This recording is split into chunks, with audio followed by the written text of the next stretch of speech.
Ahojte, vítajte u novej recenzie, ktorá je trocha iná ako inokedy. Teraz žiadne Speed Champions ani City City, ale je tu modulárna budova, butikový hotel zo série LEGO Icons modulárnych domov. Je to set s číslom 10297 z roku 2022, ak sa nemýlim. Je to vlastne už moja tretia modulárna budova v poradí, ktoré mám. A dostal som ju na Vianoce a narodeniny, zároveň to mám vlastne skoro po sebe. A poďme sa do toho vrhnúť. Ako prvé vám ukážem asi figurky. Takže prvá je táto pani, ktorá je vlastne majiteľkou tejto galérie alebo obchodu na umelecké diela. To nastavím. Takže má klasické, nič také extra zaujímavé. Takéto okuliare, trocha divná hlava. A žiadnu druhú tvár nemá. Tie figurky v týchto domoch väčšinou nie sú nejaké extra zaujímavé, skôr také obyčajné. Ďalej je tu tento pán, ktorý je nejaký podnikateľ alebo biznismen, tak niečo tam bolo, alebo bankár, tuším, že. To bolo napísané v tom návode.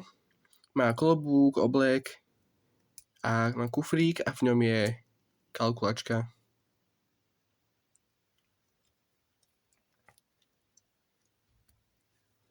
Ďalej, táto pani, nejaká cestovateľka, má foťák a má, myslím, že 2 hlavy, áno, a batoh.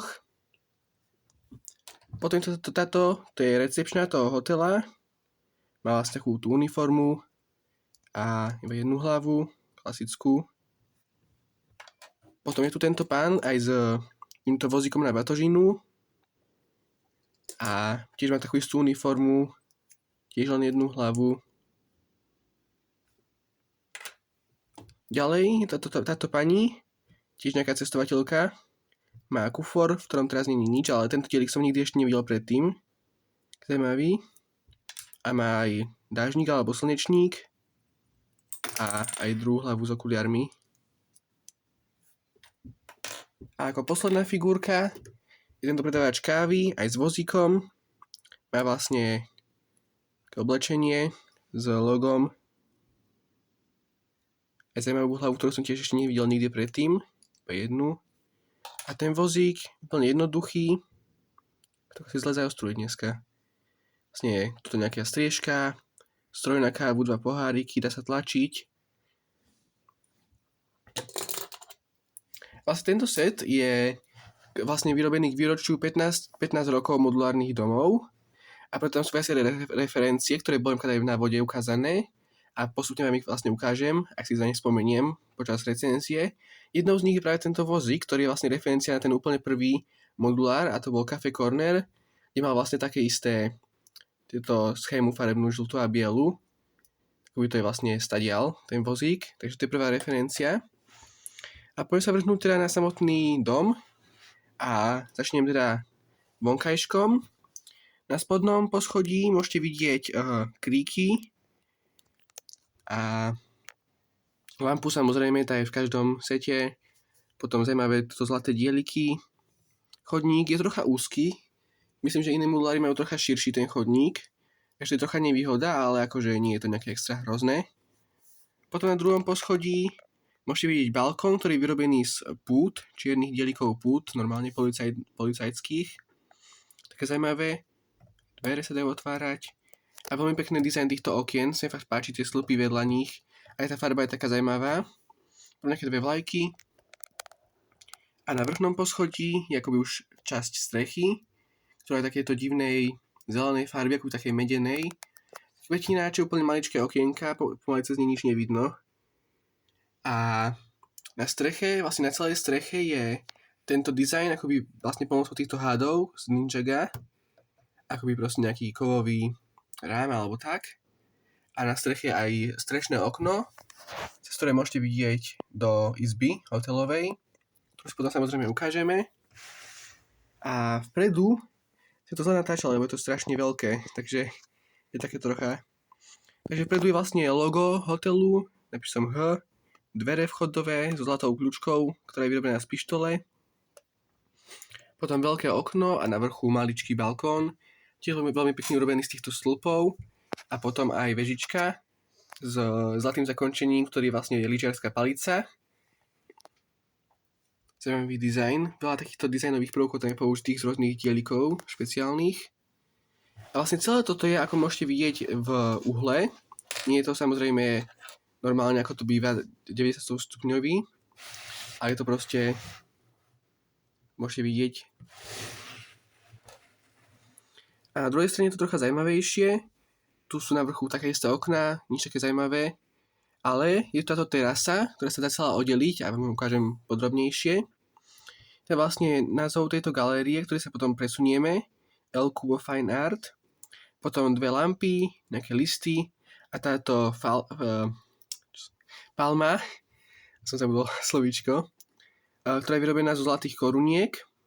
Ten kmeň a potom tieto listy, ktoré sú trocha divné, ten dizajn tej palmy sa mi zdá, že sú také listy na boku.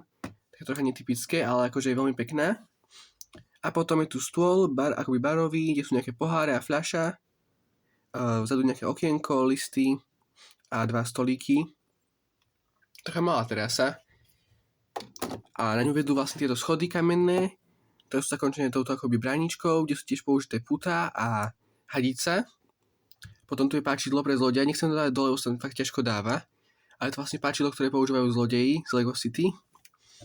A potom táto tabuľa, to ukážem podrobnejšie. Samozrejme to potlačené, v týchto setoch nie sú žiadne nálepky, vždy sú tam len potlačené dieliky, čo je fakt super. A tam sú rôzne vlastne akoby reklamy na rôzne obchody alebo podniky z predošlých modulárnych budov. Tu je, že nejaké toto jazzové vystúpenie, to je z jazz klubu asi, alebo neviem, to si nie som istý. Potom boxerské lekcie, to je z dineru. Detektív, to je vlastne z toho detektívnej kancelárie. To je kuchár z parížskej reštaurácie a nejaké ďalšie, ktoré neviem, odkiaľ pochádzajú. Tiež taká ďalšia referencia. A vzadu je to také celkom prázdnejšie. Na tých vrchných poschodiach sú také isté okná ako inde. Ale na spodnom poschodí nie je dokopy nič, okrem koša. V ktorom sa nachádza ďalšia referencia. A to je biely croissant, ktorý sa vlastne nachádza aj v parížskej reštaurácii. Čiže asi splesnivený alebo čo. A potom nejaká lavička, alebo čo to tam je, neviem. A na boku proste plochá stena, aby sa dalo pripojiť ďalšiemu moduláru. Zadná stena je úplne prázdna a je škaredá. Niektoré tieto sety majú tú zadnú stenu síce prázdnu, ale aspoň pekné. Akože nie je to nič škaredé, ale to vidno proste rôzne farby dielikov, že to vôbec nie je pekné, ale nebude vlastne zakryté, takže to je jedno. Tak, to asi všetko z vonkajšku a som na nič nezabudol. Tu vlastne takýto dizajn na chodníku, zaujímavejší trocha ako ten klasický chodník. A poďme teda do interiéru. Prvé poschodie dám preč, samozrejme sa to pekne dá dať dole. A tu môžete vidieť vlastne izbu hotelovú, takú tú luxusnejšiu, väčšiu, kde je vlastne dvojitá posteľ aj s čokoládou, 2 lampy, ktoré sú použité vlastne dieliky muffinov z Lego Friends. V tých lampách tu môžete to vidieť. Potom historický televízor aj s nejakým filmom sa tam premieta. Potom lampa, stôl s fľašou vína alebo niečoho a skriňa so šuflíkmi. Skriňa sa dá aj otvoriť, ale nič nie je, pokiaľ viem. Áno, nič. A ďalej tu je vlastne kúpeľňa, kde je zlatá vaňa. No nie úplne zlatá, ale so zlatými časťami. Potom asi umývadlo, vecko, zrkadlo a toaleťák. Tuto v rohu je tam slabo vidieť, lebo je tam málo svetla. A potom tu je už len vlastne chodbička so schodmi, ktoré vedú do dolného poschodia. A v tom dolnom poschodí sú až 2 izby, také trocha menšie, hlasnejšie. Jednej je vlastne takáto zelená posteľ, nočný stolík s lampou, stôl s písacím strojom a stolička zaujímavá. A potom už len skriňa. A ďalšia je ešte menšia, nie je len posteľ, nejaký maličký stolík so stoličkou, skriňa a dvere. A stolička je veľmi zaujímavá, urobená vlastne z tých rúk tých droidov z Star Wars. Ešte zaujímavé, veľa týchto dielikov tak zaujímavých použitých. Aj tento písací stroj vlastne je referencia na policajnú stanicu, ktorú tiež vlastne mám, kde bol tiež ten písací stroj, takže len to. A posledné poschodie, alebo teda prízemie, je vlastne recepčná hala, kde je vlastne stôl s knihou, kde sa zapisujú tí hostia, telefón, kľúče. Neviem, prečo sú 4, keď izby sú len 3 v hoteli. Potom kvetináč, taký trocha zaujímavý s kvietmi. Nejaký obraz na stene. Po schodami nie je úplne nič. A schody sú tiež zaujímavé a je tam vlastne použitý tento dielik toho biču, alebo čo to je, čo má Indiana Jones. Potom hodiny, sedačka a nejaký dizajn na podlahe v tvare hviezdy. Tu spadol ten kvetináč. Tak. Trocha je taká výčitka tomuto setu, že v tomto prvom poschodí, ale teda pri zemi není pomaly nič dokopy. Takže by som tam ešte niečo dodal, keby som to ja dizajnoval. Možno pod tými schodmi by tam niečo ešte sa zišlo alebo tak. Ale veľmi pekná aj tá podlaha je. A ako posledné sa presunieme k tejto galérii. Čo vypadlo na zem akurát. A v nej je úplne stiesnený priestor. Je tam nejaký divný obraz na stene. Tu môžete vidieť. Potom ďalší obraz na stene. Stôl, stolička. Potom tento potlačený tile. Tiež s obrazom.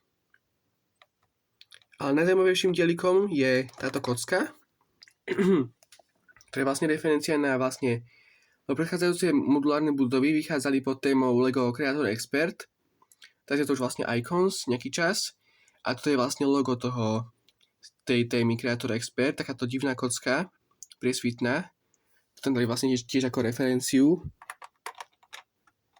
To upravím. A potom ešte tu je nejaké tiež. Neviem, čo toto presne má byť.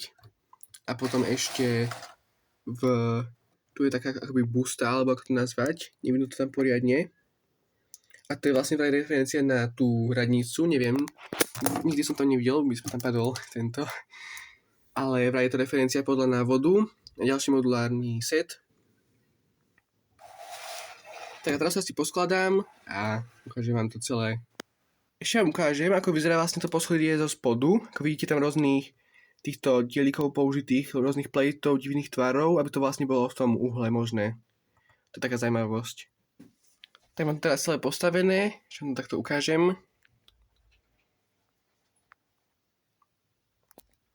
Aj z druhej strany. A už to vidíme v záveru tohto videa. Vlastne za mňa toto set je úplne skvelý.